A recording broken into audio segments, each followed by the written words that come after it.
In this video, you will be shown how to document a reassessment on the EMR following administration of an analgesic or antipyretic.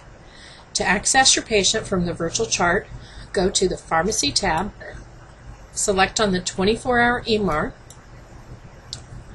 and you'll be taken into the patient's EMR. You may need to use the page down button by clicking on it in order to find the appropriate medication for which you want to document. In this case, my patient was given morphine, and we can see here that it was given in the 1600 hour. If I double click on that particular medication, I will be opened into the medication detail window. Here we can see how it was ordered, the route, the dosing, the frequency, the indications for usage, and any particular precautions or comments, and then down here the times for which it was administered.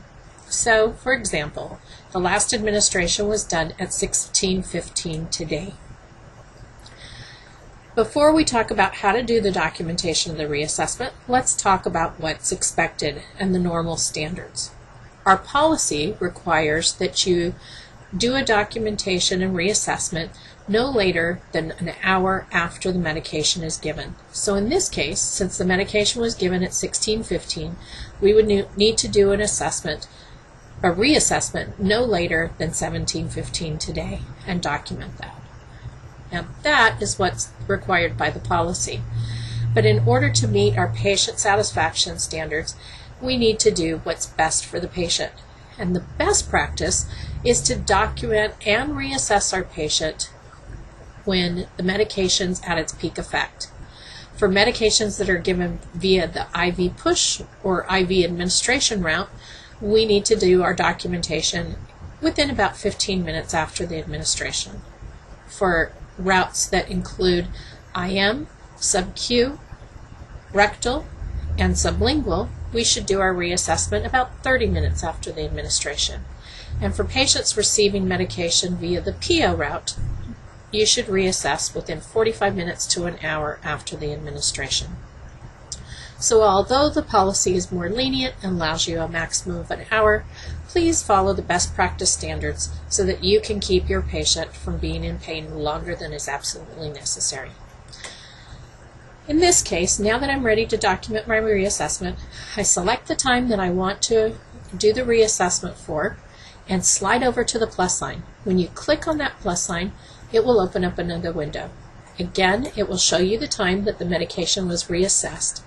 You'll have a couple fields where you can do documentation. The assessment field, just slide over to the drop-down window, or drop-down arrow, click on it, and you'll have one choice there. Go ahead and choose Other. You need to do that so it will activate the next field where it says Other. This is where you're going to do your documentation. We want you to document the word reassessed at, and then the time you actually did your reassessment. We recognize that you might be doing the documentation later than when you actually did the reassessment. And by doing it in this manner, you can take care to make sure that the actual time of the reassessment is documented. So for example, I reassessed my patient 15 minutes after I actually gave the medication, so that was at 16:30. So I'm going to do that, then put a comma, and then document my patient's pain scale rating.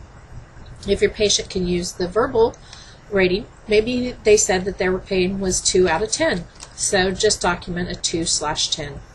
Now what about if your patient is not able to give you a verbal rating and you're having to use a nonverbal pain scale, like the FLAC scale? Well, then what you can do is just put in the word FLAC, F-L-A-C-C, and then the pain scale rating that you found when assessing them nonverbally. So maybe that was 3 out of 10. Whatever it is, go ahead and document it, and once you have the reassessed at, the time, and then the pain scale rating, then you can go ahead and click OK. When you click OK, that plus sign will turn into a minus sign. You can then exit and go on with whatever you're doing for your patient. Now what happens if later you need to show somebody, maybe a surveyor's come in, or your manager is asking to see where you've done your reassessment? Come back into this med details window, find the particular time you want to see the reassessment for, and go to the minus sign. Just click on it, the appropriate one for the time you're looking at, and it'll show you the window. Let's go over what we're looking at here in the window. Here we're seeing the date and time that the medication was given. Then where it says assessed on, this is when the documentation was actually entered into the computer. This is a time and date stamp that is done on the computer when you actually go in and document. You don't have any control of what this time and date stamp is. It's done automatically by the computer system itself. That's why down here we have you document your reassessment by saying reassessed at and then the time that you actually did your assessment. So we can see here I documented it 9 minutes after I actually did the reassessment.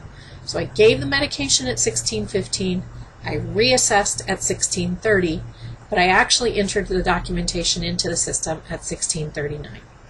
Once you're done viewing it, you can just select OK, and your window will close. You can then hit exit, and that's documentation of your reassessment on your EMR. Now what will happen if you fail to document within an hour of the time that you administered the medication? Well, let me show you an example of that. I may not have one on this patient, but let's look at another patient where that's happened. I'm going to go over to another patient, and on this patient, I'm still going to go into the 24-hour EMR and page down, and here I can see an example of Tylenol. You'll notice that this Tylenol is a different color than the other medications on my EMR. And if we click on the color legend, we can see that the orange color means there's an overdue medication response. So in this case, somebody failed to document a reassessment within the hour that's required by the policy. If we want to double click on this medication, we can see the actual medication and the one that was not documented on it. So on 11/29 at 06:50, somebody failed to document. You'll notice that plus sign's still there. It's not changed to a minus sign. And if you click on it, there's absolutely nothing documented. So if I click on it on the X window, it stays that way. Now, obviously, this is several days late. We don't want to let it get it to this point. You should be doing your reassessments and documenting them within the hour of when you actually gave the medication. That's according to our policy. And for sure, even if you're late getting to the documentation, you definitely need to clear them out before the end of your shift, so you're not leaving any oranges for anybody else to take care of. It's kind of like leaving your orange peels laying around all over the house. So take care of your oranges, click through your EMRs on each of your patients, make sure by the end of the shift that you've documented all the reassessments that you need to do. And that way, we won't have any oranges laying around. That's it. That's the nuts and bolts of documenting your reassessment on your EMR.